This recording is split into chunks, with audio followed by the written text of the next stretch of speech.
Hi, this is Tim Stuchtey, and this is one part of my lecture about information security management. And today, I brought a guest with me, my colleague Kai Beerlink, who is a research fellow at BICS, the Brandenburg Institute for Society and Security, where he works since June 2024. Kai, you hold a master's degree in international relations and regional studies from the Estonian University of Tartu. You've been to several places before you came to BICS, and your research focus is on the impact of emerging technologies on security policy and the relationship between internal and external security. And thank you for taking the time to come here and talk to me about information security management. Welcome. Yeah, thanks for having me, Tim. So this time we want to talk to you about technical and organizational controls in information security management. And I guess, of course, the first question is, what kind of technical solutions are there? What are the possibilities from which I can choose from? Yeah, that's a good question. I like to think about it like home security. How would you secure your own house or home? And the first thing you probably want to do is to lock your doors, put a good lock on your door. And that's also what you do in information security, in access controls. It's called authentication. And what you basically do is you try to lock your digital door as good as possible. So of course, you have passwords for doing that. Everybody does that.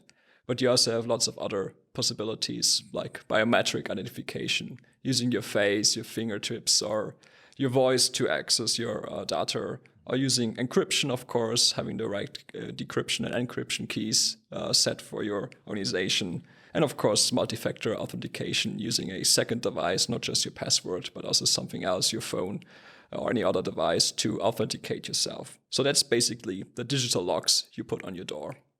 What you also have, which is like similar to a surveillance camera that you put into your house, is monitoring in your network. So you try to monitor what's going on in your network. You try to see what kind of data packages enter and leave your network, if there's anything unusual. And you do that with firewalls most of the time, which is basically the kind of wall that separates your internal trusted network and the external untrusted network, and you control the traffic in between those. And you also have network traffic analysis, which is basically looking at everything that goes around in your network and the content of the packages and so on. So you monitor what's going on in your network besides just locking it. Makes more effective protection. And as a third protection mechanism and access control, you have segmentation, which is basically dividing your network, dividing where you store your data and information, putting it into different places in your network. So if a hacker enters your network, it's not this one place where he finds all the important information, the valuable information, but it's hidden in various places, so it's more protected. Okay, so there are ample opportunities what I can do, but as you know, I'm an economist by training, so I deal with scarce resources. I only have a limited budget. So how do I decide how to spend my budget? Which of all the possibilities, technical tools that you've just described, which one should I choose when I only have X euros or dollars available? Yeah, you definitely don't need all of this stuff all the time. You don't need biometric identification for every single document that you want to protect. It's an analysis that basically has 3 steps, I would say. First of all, you, of course, have to look at what risk and what threats are you facing as an organization, as in a company. What are the kind of hackers that may be targeting you? What are kind of the information that you want to protect? That's the first thing you want to look at. And then based on that, based on this threat landscape that you have identified, you have to look together with your technical stuff, what kind of possibilities do you have to protect your data. You want to look at all of these things that I just described, biometric, access control, encryption, multi-factor authentication, and so on. You want to look, what's the best technical solution to protect that? What's the best method to just digitally secure that? But of course, even if you have this digital protection mechanism that might work, it's not always so easy to say that this is also economically sound. You also have to think, well, is this really worth it to protect every single document with, the most fancy technical solution? You have to think what's effective in your case, also from a cost perspective, make this cost-benefit analysis, see what's really worth to protect with high impact and high defense mechanisms, and what's more of the low-level stuff that doesn't need this high fancy protection mechanisms. Mm-hmm. And then there are standards. How do they help me to decide which technical solution to pick and to implement in my business? Are they of any importance, or is a prejudice true that it's all about documentation and filling out paperwork, but it's not going to do anything really to make my company more secure? That might be really helpful. One of the most important standards is the ISO standard, which has this nice Annex A list where you have lots of protection mechanisms, access controls listed, lots of technical possibilities listed there, also organizational possibilities. So you can look at this like a kind of toolbox where you can just see what options you have and pick from them what makes sense for your company and organization. Sometimes those standards are also referred to in regulations and compliance rules that you really have to stick to. It's not just a choice in some cases. But think of it like in both ways. On the one side, it's of course this regulatory compliance stuff that you really need to enforce. And on the other hand, it's a nice toolbox to look at and to choose good protection mechanisms from. Okay. So now I'm a manager, and you just explained to me how I spend my budget on security technical solutions. Is the problem now solved? Can I just buy myself out of it by buying the right kind of equipment, the right kind of technical tools? Or what's the managerial part of information security management? Yeah, it's definitely not just the technology. It's also about humans, about processes, about authorizations, most of all, that you give in your organization. Because this part of technical controls, it's like the lock that you put on your door. You can technically control who enters, who leaves your house, but you cannot really technically control what they do inside of your house. That's like the part of authorization that comes in, which is more of an organizational question. It's about deciding who gets which permissions to actually edit files, share files, do something in your network. What can people actually do once they're inside of your network, once they're authenticated with this technical stuff? And that's basically an organizational question to see what kind of permissions they have inside of your network. You really have to look at roles, identities of your staff. What kind of permissions do they need? What kind of privileges do they need inside of your network? I think that's the one part, then one non-technical part that you have to look at. And the other part is, of course, human errors, bad intentions that people can have in your network. Even if they have the right authentication to enter your network, of course, they can have bad intentions to do bad stuff, and maybe also just do human errors that you don't think about, that technology doesn't also protect against, because every human can do some errors that technology just didn't think about or wasn't designed for in the first place. You really need to train people to have an onboarding process to prevent the stuff of human errors that can always happen, and also to protect against bad intentions.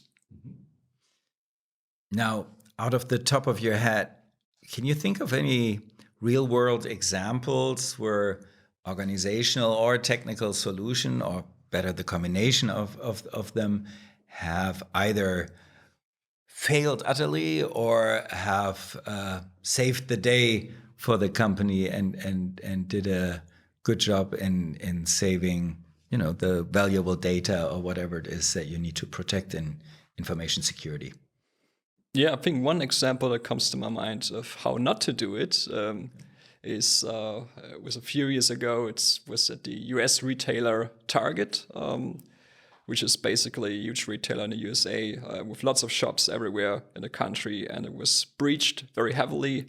There were credit card information stolen, like millions of credit card numbers stolen. And the way it happened is quite interesting because the hackers didn't access the network of Target itself directly, but they went through the network of a third-party supplier and operator of Target, which was basically providing the air conditioning of Target shops. So something that is not at all connected to financial information, you would think. But the hackers managed to get into this third-party network, got into it, and somehow managed to find a connection to the financial data side of Target. So that's the way they got to the credit card information. And I think that's a good example of how you should not organize your network in terms of segmentation, because if the credit card information would have been completely sealed off from this third-party network, this would not have happened. And of course, you should also think about what privileges, what permissions you give to third-party actors who do some service for you. There is basically no reason that there should be a connection between this air conditioning system and the financial data. So I think that's a good example of how not to do it. And I guess the managers at Target afterwards needed a lot of cooling off and a lot of air conditioning. But speaking of the role of the managers, can you maybe elaborate a little bit on what the role of the information security manager is, and how, as an information security manager, how can I tell that what I'm doing is working? Because so often in security, if things work, you don't see it, nothing is happening. You only feel something when things go horribly wrong. Yeah. And so, what are the possibilities for a manager to see how things are working? Yeah, I think the best option is to really do testing and simulations of attacks. Basically try to somehow put up a red team that tries to enter your system, that tries to bypass your technical and organizational controls. Maybe try a phishing campaign simulated, where you see if your technical controls or your behavioral controls, your roles and identities get bypassed if the wrong people have the wrong authorizations, and maybe make some human errors and share their data in this simulated phishing campaign. So I think this kind of testing to see if your access controls, both technical and organizational, do they work, is very important. Of course, also learn from real-world examples, like the Target example. You can also look at other examples, and I think you can learn a lot from that. It's often the simple stuff like the segmentation that should be kind of obvious. So you can learn from that, of course, as well. And I think a third source would also be looking at compliance and at those standards that provide you a list of examples and toolboxes to look at and to choose from. Sometimes you can also learn from that and to see what worked in the past, because that's what standards are about, the good things that worked in the past and are now kind of the, common sense and the standard in the industry. Okay. So maybe one last question. There's a lot of talk about AI, artificial intelligence, and how AI is changing the world. And I guess my core question is, how is AI going to change the technical or maybe also the organizational side of information security management? But maybe not just AI, but also trends such as work from home, remote work, cloud computing. So how do these still relatively new trends shape the topic of our day? Yeah, I would start with cloud and remote work, because I think those are kind of the older trends a little bit, which still have a dramatic effect on access controls, I would say, because they change the logic. Because in the past you had your kind of, very strictly defined network that you could control within your organization or your company. You knew where it ended, you knew where the boundaries of your network were. It's not the same anymore with a cloud that sits somewhere else that you don't have direct control over, or with remote workers who enter networks that you don't really have control over. So the focus shifts from protecting your network as a entity that you really can control, to basically controlling identities and roles of your staff, of your people that work at your company. You have to think more about what kind of permissions, what kind of authorizations do I give my staff, and how do I protect them when they log into a network that I can't really fully control. You have to think about multi-factor authentication. You have to think about what kind of permissions do I give within my hierarchy of my company. So the change is really from how do I secure my whole own network to how do I secure my identities within my company, my roles that I define, and in what manner do I define these roles in the first place. I think that's the big change here. Yeah. And with regards to AI, I think that's maybe the even more interesting development because it's kind of changing the speed and also the accuracy of lots of processes in this area, especially with stuff like network traffic analysis, firewalls, and all of that, which is massively enhanced by AI because you can automate lots of this detection of threats and of unusual traffic within your network. With AI, you can automate that, can make it more effective. So it's a big help on this side, but also, of course, attackers also have access to AI. So they can also improve their tools for attacking to bypass your technical controls. So it's this old game that you always have in cybersecurity between defenders and attackers, improving their tools with the same technology. It's always going to happen this way. And I guess this is keeping people like us busy. So, Kai, thank you very much for sharing your knowledge with us, for being here. And yeah, all the best. Thank you. And thank you.